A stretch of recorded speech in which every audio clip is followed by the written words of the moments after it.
ఈ రొట్టెల పండుగ సందర్భంగా ప్రత్యేకంగా ఏర్పాట్లు చేయాలని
ఫైర్ డిపార్ట్మెంట్ చెప్తున్నాను. ఎలక్ట్రికల్ వాడు కూడా షార్ట్ సర్క్యూట్స్ రావడం చూడండి. ఫైర్ జరిగితే ఫస్ట్ వచ్చేది ఏంటంటే షార్ట్ సర్క్యూట్ కానీ గ్యాస్ అని అంటారు. మన అక్కడ జరిగిన దాన్ని కూడా ఎందుకు అడిగారంటే అడిగింది ఏం చెప్పారంటే సార్ ఎంక్వైరీ చేస్తున్నా షార్ట్ సర్క్యూటా గ్యాసా అని తెలియదు అన్నారు. అందువల్ల ఆ ఎలక్ట్రికల్ వాడు చేసే ఏర్పాట్లలో ఎక్కడ షార్ట్ సర్క్యూట్ లాగా తెలియజేస్తుంది. సో ఫుడ్ కోర్ట్స్ ఇప్పుడే గిరి గారు సలహా ఇచ్చారు. ఫుడ్ కోర్ట్స్ ఎక్కడంటే ఎక్కడ పెడుతున్నారు, అక్కడ స్పెసిఫైడ్ ప్లేసెస్ 1 place or 2 ప్లేసెస్లోనే స్పెసిఫిక్ ప్లేస్లో పెట్టి ఆ ఫుడ్ కోర్ట్స్ దగ్గర, ఎందుకంటే ఫైరింగ్ ఛాన్స్ వచ్చేది కొంచెం ఎక్కువ ఫుడ్ కోర్ట్స్ దగ్గర అక్కడ జాగ్రత్తగా తీసుకోవాల్సిందిగా నేను రిక్వెస్ట్ చేస్తున్నాను. కంట్రోల్ రూమ్ చాలా ఇంపార్టెంట్. కంట్రోల్ రూమ్ సీసీ కెమెరాలు డ్రోన్స్ వచ్చినాయి, దాన్ని ఇమీడియట్గా యాక్షన్ తీసుకోవడం. అదేవిధంగా 5 పూటల నమాజ్ చేస్తారు, వాళ్ళకి కావాల్సిన కొన్ని ఏర్పాట్లు అడిగారు కమిటీ మెంబర్స్. దాని ఇబ్బంది లేకుండా వాళ్ళకి ఎటువంటి ఇబ్బంది లేకుండా చేయని కమిషనర్ గారికి ప్రత్యేకంగా చెప్తున్నాను. తర్వాత మెయిన్ అన్నిటికంటే ఇంపార్టెంట్ ఏంటంటే అంతకుముందు రొట్టెల పండుగ అయిపోతే ఎవరి వాడు వెళ్ళిపోయేవాడు. ఇక్కడ బోర్డంతా శానిటేషన్ చెత్త ఉండేది. అయితే 2014లో నేను యాక్చువల్గా లాస్ట్ డే అయిన 24 hours ఒక చిన్న కాగితం కూడా ఉండకూడదని నేను స్పెషల్ డ్రైవ్ చేశాను. ఇక్కడ నేను కూడా కూర్చున్నాను. అప్పుడున్న కమిషన్ చాలా క్లియర్గా చేశారు. అదే పద్ధతి యాక్చువల్గా 2014-19 దాకా చేశారు. అందువల్ల మీరు ఏంటంటే రొట్టెల పండుగ అయిపోయిన తర్వాత నెక్స్ట్ డే 24 hours అసలు ఎక్కడ ఏమీ లేకుండా చేయండి. అది మోస్ట్ ఇంపార్టెంట్. తర్వాత ఇప్పుడు ఈ విషయం కూడా అంటే ఇక్కడ మెంబర్స్ ఉండాలని నేను చెప్తున్నాను, డిస్కస్ చేస్తాను. ఇక్కడ షాప్స్ వాటికి టెండర్ పడినట్టున్నారు 1,57,00,000. నేను నిన్నే ఫైనాన్స్ మినిస్టర్తో తర్వాత కన్సర్న్ మినిస్టర్తో ఇద్దరితో మాట్లాడాను. ఇక్కడ మహారాష్ట్ర దగ్గర రొట్టెల పండుగకి ఇక్కడ షాప్స్కి వాడిన డబ్బులు వీళ్ళకే ఇస్తే అంటే కలెక్టర్ ఆధ్వర్యంలో ఇస్తే ఇక్కడ డెవలప్మెంట్స్ ఉపయోగించుకుంటారని మాట్లాడడం జరిగింది. తర్వాత లెటర్ ఇవ్వన్నారు. నేను ఫైనాన్స్ మినిస్టర్కి కన్సర్న్ మినిస్టర్ కూడా లెటర్ ఇచ్చి ఇచ్చారు. అయితే ఆల్రెడీ టెండర్ పెట్టేశాం, కొంత డిపాజిట్ కూడా కట్టారు కాబట్టి టెక్నికల్గా ఏమైనా ప్రాబ్లం వస్తుందేమని వాళ్ళు యాక్చువల్గా స్టడీ చేసి చెప్తా ఉన్నారు. నాకు రేపు నెల చెప్తారు. ఒకవేళ కానీ అది వస్తే ఆ వర్క్ 57 lakhsలో ఐ థింక్ 10% 20% వాళ్ళ దగ్గర పెట్టుకొని మిగతా ఇచ్చి ఏర్పాటు చేస్తా ఉన్నారు ఫైనాన్స్ మినిస్టర్. అది చేస్తే యాక్చువల్గా దీని యొక్క డెవలప్మెంట్కి మీరు ఎందుకంటే 5 సంవత్సరాలు కనీసం 1.25 crore 1.5 crore దాదాపు 6 కోట్లు అవుతుంది. 6 కోట్లు ఏరియా డెవలప్ చేసుకోవడానికి ఈ ఉంటుంది. దాన్ని కూడా నేను వచ్చేస్తాను. నేను రామారాయణ గారు కలిసి అవసరమైతే మన ముఖ్యమంత్రి గారితో మాట్లాడి అది చేస్తాను. మీకు తెలియజేస్తూ నేను ఒకటే కమిషనర్ గారు అంటే మీరు యాక్చువల్గా కొత్త ఇక్కడ నేను గోదావరి పుష్కరాలకు నేనే కన్వీనర్, కృష్ణా పుష్కరాలకు నేనే కన్వీనర్. మున్సిపల్ ఏరియా విజయవాడ అక్కడ దాదాపు 4 కోట్ల జనాభా వచ్చారు గోదావరి పుష్కరాలు, అంటే కృష్ణా పుష్కరాలకు. అవి చూసే నేను యాక్చువల్గా ఇక్కడ కొంత ఇంప్లిమెంట్ చేశాను. ఈ ఘాటు చేయడం కానీ అవన్నీ కూడా వేరే జిల్లాలో జరిగేటప్పుడు మన జిల్లాలో మన ఊళ్ళో కూడా మనం చేసుకోవాలని ఈ ఘాటు కానీ ఈ టాయిలెట్స్ ఏర్పాటు కానీ అవన్నీ చేశాను. అందులో మీరు కూడా ఫర్దర్గా స్టడీ చేయండి. ఇలాంటి ప్లేసుల్లో బెస్ట్ ప్రాక్టీస్ ఎక్కడైనా ఉంటే అవన్నీ మీరు ఐడెంటిఫై చేస్తే మళ్ళీ మంత్రి గారు నేను ఎమ్మెల్యే గారు కూర్చొని దీన్ని డెవలప్ చేయడానికి చేస్తాను. ఏదైతే కమిటీ మెంబర్ కూడా మీరు కూడా ఏదైనా ఐడెంటిఫై చేసి చెప్తే వెంటనే సహాయాలు స్థలం కూడా చేస్తాం. అయితే టూరిజం వాళ్ళు కూడా ఉన్నట్టున్నారు అక్కడ వచ్చారా? టూరిజం టూరిజం వాళ్ళు కూడా ఇక్కడ బోట్ ఏర్పాటు అవేదో ఏర్పాటు చేస్తుంటారు. అది ఉందా క్లోజ్ చేస్తారు.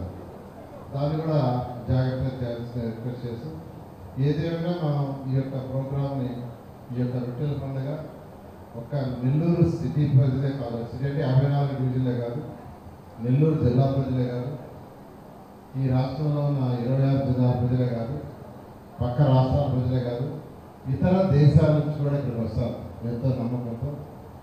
అందువల్ల వాళ్ళందరికీ అన్ని ఏర్పాట్లు చేయాల్సిందిగా అధికారులందరినీ నేను రిక్వెస్ట్ చేస్తూ ఈ యొక్క ఏదైతే మనం ఇక్కడ అనుకున్నాం ఆ ఏర్పాట్లన్నీ చేయాల్సిందిగా కోరుకుంటూ సెలవు తీసుకున్నాం. మాటిచ్చేయండి అంటున్నాడు. గతంలో ఎప్పుడైనా తిరిగిపోతే పని ఉంటే టక్కని మాటిచ్చాడు. ఎందుకంటే అవసరమైతే సీఎం తిరిగి ఫండ్స్ తెచ్చేవాడని. ఇప్పుడు సీఎం తిరిగిపోయినా ఫండ్స్ ఇవ్వాలన్నా అక్కడ లేవు, పని లేదు. వాళ్ళు కూడా స్టడీ చేస్తున్నారు. ఖచ్చితంగా దీన్ని కంప్లీట్ చేస్తాం. అది కొద్దిగా టైం తీసుకున్నాడు పిల్లలు గారు, కొద్దిగా టైం తీసుకున్నాడు. ఖచ్చితంగా దీన్ని కంప్లీట్ చేస్తాం. కొంత టైం తీసుకున్నాడు అండ్ ఫండ్స్ అంతా సర్దుకొని ఖచ్చితంగా దీన్ని ఆ రోజు గారికి మరియు వేదిక వచ్చిన నాయకులకు అధికారులకు ఇక్కడ వచ్చిన అందరికీ నా నమస్కారాలు. చాలా సంతోషం. ఎందుకంటే దీని మీద ప్రత్యేక రొట్టెల పండుగకి ప్రత్యేకంగా శ్రద్ధ వహించి అనేక ఏర్పాట్లు చేసిన ఆ సాటిస్ఫాక్షన్ ఎంతో ఉంది. ఆ రోజు 2014 ముందు ఇక్కడికి వచ్చినప్పుడు ఆ చెరువులో ఆ నీళ్ళలో పురుగులు ఉండేవి.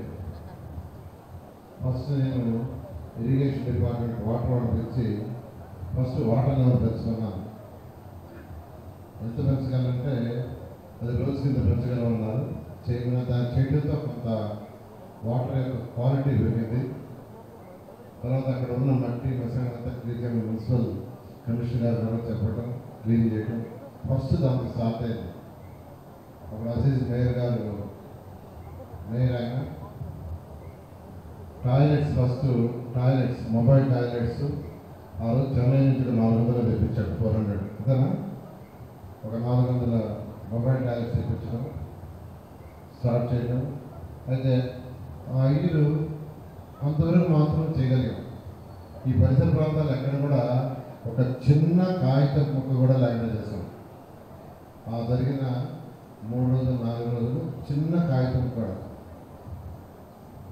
ఆ తర్వాత నెక్స్ట్ ఇయర్కి వచ్చేసరికి 1 by 1 అంటే పర్మనెంట్ టాయిలెట్స్ కట్టడం, అక్కడ హాల్ కట్టడం, తర్వాత వచ్చి ఘాటు కట్టడం, ఇవన్నీ డెవలప్ చేసుకుంటూ వచ్చు. దాంతో 2014లో ఆ రోజు వచ్చిన భక్తుల సంఖ్య 4 లక్షలని ఎస్టిమేట్ చేశారు అధికారులు.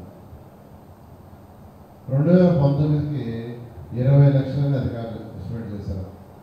అంటే 4 లక్షల భక్తులు 20 లక్షల 5 సంవత్సరాలు అంటే కారణం ఏంటంటే ఏర్పాటు చేసిన ఏర్పాటు. ఆ రోజు అడిగాను నేను. తర్వాత 2014, 15, 16 భక్తులు పెరుగుతుంటే ఒకటి అడిగాను ఇచ్చినాడు. సార్ అంతకుముందు మాతోటే మా పిల్లలు వస్తాయి, చిన్నపిల్లలు రెండోసారి రమ్మంటే వచ్చేవాడు కాదు. నేను ఆ భక్తులు అడిగాను 14కి, 15కి, 16కి మా పిల్లలు అంతకుముందు వస్తే రెండోసారి వచ్చేవాడు. ఎందుకు వచ్చేవాడు కాదంటే ఆ నీళ్లు ఆ హైజీనిక్స్ లేదని రావడానికి ఇష్టపడేవాడు కాదు సార్. ఇప్పుడు ఈ ఏర్పాటు చేసిన తర్వాత వాళ్ళే వస్తున్నారు. ఎందుకంటే ఇది చాలా పవిత్రమైన స్థలం. రామనాయుడు గారు చాలా క్లాక్గా చెప్పారు. నాకు తెలిసి 415 సంవత్సరాలు పైగా చరిత్ర ఉన్న బారాషాహి దర్గా. ఇది కుల మతాలకు అతీతంగా అందరూ కలిసి చేసుకునే ఈ రొట్టెల పండుగ. దీని మీద ఎంతో నమ్మకం ఉంది. వాళ్ళు అనుకున్న కోరికలు నెరవేర్చాలని ఉద్దేశిస్తారు. ఎందుకంటే భక్తుల సంఖ్య పెరుగుతుందంటే వాళ్ళ కోరికలు నెరవేరుతున్నట్టు నమ్మకం పెరుగుతుంది. అందుకనే చేయాలని ఆలోచన చేయడం. నేను ఒకసారి ముఖ్యమంత్రి గారు కూడా తీసుకొచ్చాను. ఒకసారి ఒక 20 కోట్ల యాక్చువల్గా ముఖ్యమంత్రి గారి మీద శాంక్షన్ కూడా చేశారు. దీన్ని ఒక మంచి పవిత్ర స్థలంగా డెవలప్ చేస్తాను. ఆ రోజు అక్కడికక్కడే ఒక 20 crores డెవలప్ చేశారు. ఇక్కడ యాక్చువల్గా ఒక మంచి పెద్ద హాల్ కట్టాలని ఆ రోజు టెండర్లు కూడా పిలిచి ఇప్పుడే చూసాను కాలమ్స్ అని ఆ రోజు అనుకున్నాం. అయితే గత 5 సంవత్సరాలు ఆగిపోయింది. అన్నిటికంటే ముఖ్యంగా ఏంటంటే ఫండ్స్. ఈరోజు ప్రభుత్వంలో ఫండ్స్ లేవు. ప్రభుత్వంలో ఏ డిపార్ట్మెంట్లో కూడా ఫండ్స్ లేవు. నేను లాస్ట్ 1 week నా మున్సిపల్ శాఖలో ఫండ్స్ గురించే అధికారులు అందరితో రివ్యూ చేసుకున్నాను. చేసుకుంటే మా మున్సిపల్ శాఖలో 3,500 కోట్ల రూపాయలు ఉన్నాయి. 3,500 కోట్ల రూపాయలు సుమారుగా. ఇది ప్రజలు కట్టిన ట్యాక్స్లు కావచ్చు, మున్సిపల్ శాఖలో షాపుల ద్వారా వచ్చే ఇన్కమ్ కావచ్చు, లేదు లేఅవుట్స్ ద్వారా వచ్చేది కావచ్చు. ఈ విధంగా అర్బన్ అథారిటీలో కావచ్చు 3,500 కోట్ల రూపాయలు డబ్బులు ఉన్నాయి. కానీ డబ్బులు లేవు. కలెక్ట్ చేసినవన్నీ సెంట్రల్ సిఎఫ్ఎంఎస్లో పెట్టారు. అవన్నీ గత ప్రభుత్వం వాడేసింది. అవన్నీ వాడేసింది. ఈరోజు రాష్ట్రంలో ఉన్న 120 మున్సిపాలిటీస్లో 240 కోట్ల అర్జెంట్ మనీ కావాలి, వేజెస్ ఇవ్వాలా, పెట్రోల్కి డీజిల్కి ఇవ్వాలన్నా కానీ రిక్వెస్ట్ చేస్తున్నా ఇచ్చే స్టేజ్లో ఈరోజు ప్రభుత్వం లేదు. అంటే మీరు అందరికీ ఎందుకు చెప్తున్నానంటే కలెక్షన్ వస్తుంది మున్సిపల్ శాఖలో. దాన్ని మున్సిపల్ శాఖే వాడితే ఇబ్బంది ఉండేది కాదు. ఈరోజు అలా ఉంది. ఎందుకంటే నేను ఈ కాలం చూడంగానే దీన్ని ఇమీడియట్గా చేయాలి, చేస్తానని మాట ఇవ్వాలన్నా భయపడుతుంది. మాట ఇవ్వాలన్నా గతంలో అయితే ఇక్కడ చూసి ఇమీడియట్గా చేస్తామని చెప్పేవాడు.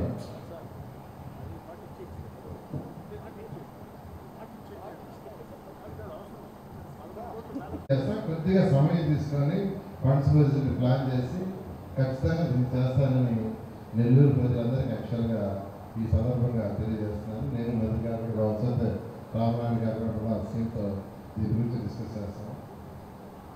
తర్వాత ఇక్కడ ఏర్పాటుకు సంబంధించి మున్సిపల్ కమిషనర్ గారు, తర్వాత ఎస్పీ గారు యాక్చువల్గా చెప్పారు. వాళ్ళకి మెయిన్గా శానిటేషన్ చాలా ఇంపార్టెంట్. చాలా చాలా చాలా ఇంపార్టెంట్. మున్సిపల్ శాఖ శానిటేషన్ మీద, డ్రింకింగ్ వాటర్ మీద, పార్కింగ్. పోలీస్ డిపార్ట్మెంట్ ప్రత్యేకంగా కొన్ని మార్కెట్స్ పెడతారు. పార్కింగ్లో నేను చూశాను 2014 నుంచి.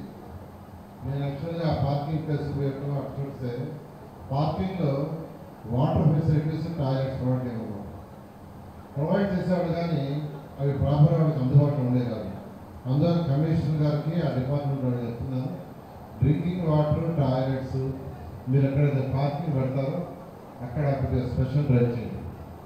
అంటే ప్రతిసారి పెట్టేవాళ్ళు కానీ అది ప్రాపర్గా వాళ్ళకి అన్నీ వస్తుండే కాదు, దాని మీద కొద్దిగా స్పెషల్ డ్రైవ్ చేయండి. తర్వాత శానిటేషన్, హెల్త్ ఎలా కేర్ తీసుకుంటారు, పైప్ చాలా ఇంపార్టెంట్. ఇప్పుడే రామణ గారు చెప్పారు, ఎన్నో షాపులు పెడుతున్నారు. జనరల్గా మనకి నెల్లూరులో, జూన్, జూలైలో వర్షాలు రావు జనరల్గా. అందులో ఫైర్ విషయంలో మీరు ప్రత్యేకంగా ఫైర్ డిపార్ట్మెంట్ వాడు, మున్సిపల్ డిపార్ట్మెంట్ వాడు దాని మీద శ్రద్ధ ఇచ్చి ఫైర్ అయితే పక్కన